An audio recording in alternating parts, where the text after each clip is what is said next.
একটা ব্যাটারি দেখে রয়েছে, সোলারের ব্যাটারি।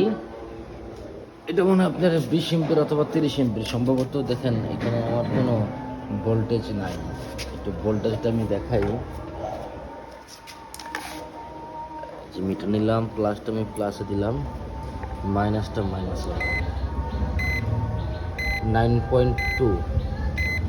তার মানে ও 10 আসতেও চাইলেও একটা সেল আমার ড্যামেজ আছে এটার মধ্যে। এখন আমি দেখবো যে আসলে কোন সেলটা ড্যামেজ। একটু দেখাই লাইটটা, দেখেন লাইট মিলে করে দেখাই। এটা ভালো আছে, এগুলিও ভালো আছে, এটাও ভালো আছে, এটাও ভালো আছে, বোঝা যায়। এই যে দেখেন এটা সাদা সাদা, সাইডে লাইট মারি, দেখছেন যে সাদা সাদা।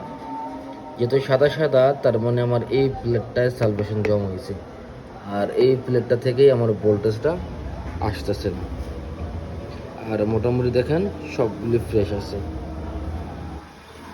আমার মনে হয় আমি এই সেলে যদি চেঞ্জ করে দেই, আশা করা যায় ঠিক হয়ে যাবে।